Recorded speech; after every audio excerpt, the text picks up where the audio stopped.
ঝিনাইদহের মোবারকগঞ্জ রেল স্টেশনে foot overbridge না থাকায় প্রতিনিয়ত ঝুঁকি নিয়ে রেল লাইন পারাপার হচ্ছেন শত শত যাত্রী। দ্রুত পার হতে গিয়ে প্রায় ঘটছে ছোট বড় দুর্ঘটনা। ঊর্ধ্বতন কর্তৃপক্ষকে বিষয়টি জানানো হলেও কোনো ব্যবস্থা নেয়নি রেলওয়ে কর্তৃপক্ষ। ঝিনাইদহ প্রতিনিধি শিপ্লু জামানের পাঠানো তথ্যচিত্রে আরও জানাচ্ছেন সাকিব আল হাসান। ঝিনাইদহের ঐতিহ্যবাহী এই মোবারকগঞ্জ রেল স্টেশনে প্রতিদিন ওঠানামা করেন ৫ শতাধিক যাত্রী।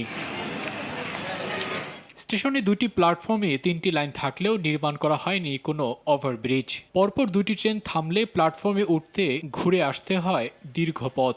রেললাইন থেকে প্ল্যাটফর্ম উঁচু থাকায় উঠতে গিয়ে ভোগান্তিতে পড়েন নারী, শিশু ও বয়োবৃদ্ধরা। ফুট ওভারব্রিজের দাবি যাত্রীদের। যখন আমরা এক প্ল্যাটফর্ম থেকে অন্য প্ল্যাটফর্মে যেতে হয় ট্রেনের নিয়মের কারণে, তখন খুবই অস্বস্তিতে পড়তে হয় বাচ্চারা, মহিলারা।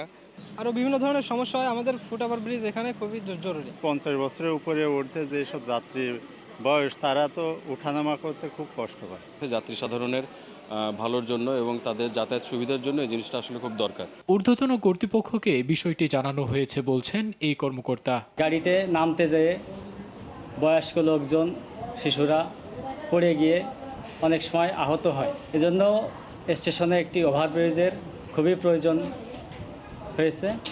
এ বিষয়ে ঊর্ধ্বতন কর্তৃপক্ষকে অবহিত করা আছে।